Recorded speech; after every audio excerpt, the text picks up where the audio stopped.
first and foremost, it means different things for different people, right? I'll talk to you what I think we as a leadership team are doing at BharatPe to make it an amazing place to work. Because as a business leader, whatever I believe in is what I'm putting into practice, right? So I think there's a couple of things, right? And these have now become part of our ethos. They've become part of our value system. I talked about trust and autonomy, right?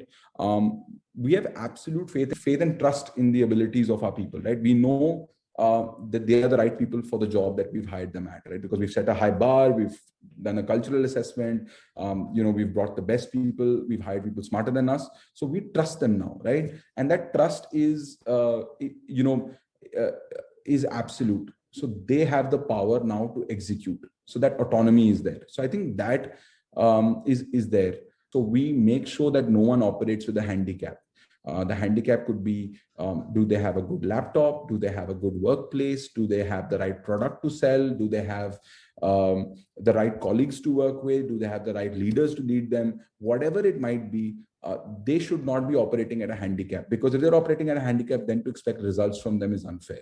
But while you're doing this, I think making sure that they understand that compassion and collaboration is extremely important, right? Any workplace where there is empathy will succeed, because so this is a culture I learned from Bain, right? So there's a saying at Bain saying, one Bainey never lets another Bainey fail.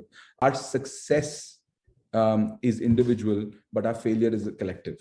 And I think we are changing that culture. We're saying your success and your failure is collective. There is nothing called lone wolfing. We all operate as people together. In today's context, innovation is extremely important. There's this old saying that says, if it ain't broke, don't fix it. My saying is, if it isn't broke, still try to fix it, because there's always a way to make it better. Don't reinvent the wheel, but figure out a way to make the car go faster. Figure out a way to make the car be more efficient. Don't try and go for perfection always. Like iterate. So the key is speed to output. Do it quickly so that, what you say, fail fast, so that you learn from it, you come back, you apply those learnings, and you iterate and you move towards results. And that's really the holy grail, right? At the end of everything is get results.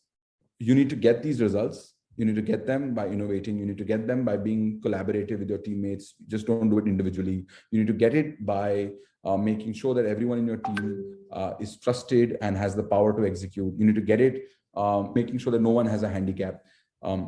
And I think those results are really important. And that's what makes a great workplace, right? You come to work, you make an impact, right? Look what we're doing. We've enabled credit for so many merchants, during COVID, a time when, banks were finding it difficult to fulfill their needs. For me, that makes me sleep well at night. I feel like I made an impact in someone's life. I helped someone else's business grow. And I think that truly drives you, right? And I think once you got all this down, right, if you've got a great culture and you've got a great, amazing workplace, celebrate it.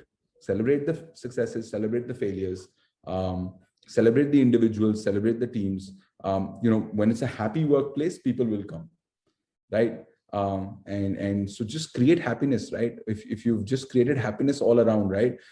If you're happy because you made your colleagues' life better, if you're happy because you made your customers' life better, if you're happy because you made your boss's life better, trust me, you will be happy because your life will be better as well.